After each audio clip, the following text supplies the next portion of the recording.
Down to 440। सो मेरा कहने का मतलब है this is an invisible form of indoor pollution. कौन सा ऐसा घर है जो जोत नहीं जलाता? बड़े शौक से हम घर के अंदर कमरों में जोत जलाते हैं। वो क्या कर रहा है? आपका इंडोर पॉल्यूशन क्रिएट कर रहा है।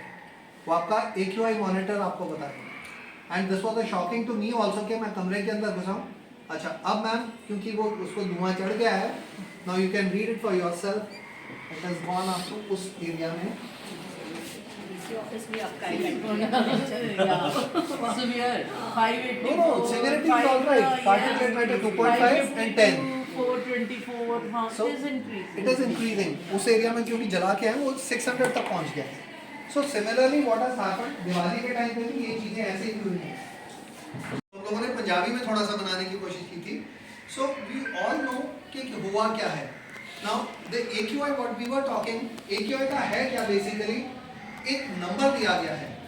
जैसे हम ब्लड शुगर की वैल्यू कहते हैं कि 80 to 120 नॉर्मल है, उसी तरीके से AQI में जो एयर की क्वालिटी है, एयर की क्वालिटी में सिर्फ एयर नहीं इन्वॉल्व, उसमें जो गैसेस हैं, पार्टिकुलेट मैटर है, इन सबको मिला के एक इंडेक्स दिया गया है जिससे हमारे को ये पता चलेगा कि एयर की क्वालिटी क्या है। हम एक स्टैंडर्डाइज कर सकेंगे, समझ सकेंगे।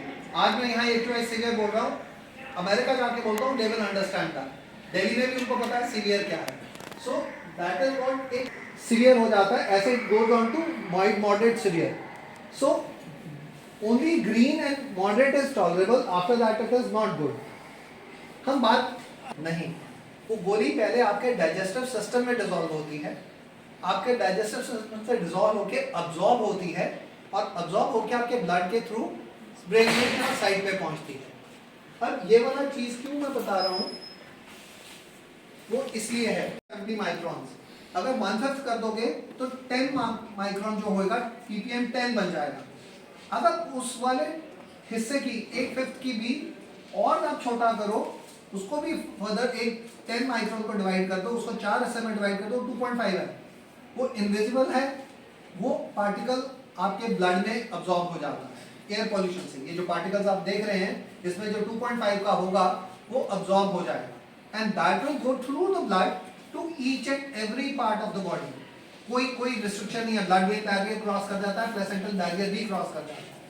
सो that is why we are worried कि हमारे को एक पार्टिकुलेट मैटर है, अलॉन्ग विद दैट जो गैस है, कार्बन मोनोऑक्साइड है, कार्बन डाइऑक्साइड है। कार्बन मोनोऑक्साइड नॉक्शियस है, वो ज्यादा तंग करने वाली है, उसके एयर पोल्यूशन को क्रिएट करते हैं, जो हवा को प्रदूषित करते हैं। और जो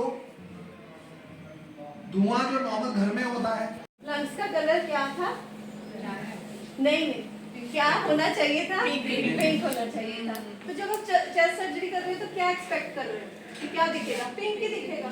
पर जब उनको पिंक दिख रहा है वो कंफ्यूज हो रहे हैं। उन्होंने सर्जरी बीच में ही रोकी, पॉज लिया, फाइल मंगवाई, सारा कुछ चेक कर रहे हैं और लास्ट में पहुंचे उसकी पर्सनल इंफॉर्मेशन पे। वो जो पेशेंट था वो मैक्सिको का, इसलिए उसके लंग्स जो थे वो पिंक। फिर उन्होंने सर्जरी कंटिन्यू की, पर कहते मेरा दिमाग हिला दिया उस चीज ने, क्योंकि उनको लगा आएगा कि इतनी साफ एक्चुअली जो होने चाहिए थे, बट ये अब नहीं है। 1988 में लंग्स ऐसे थे, या एक न्यूबॉर्न के ऐसे होते हैं।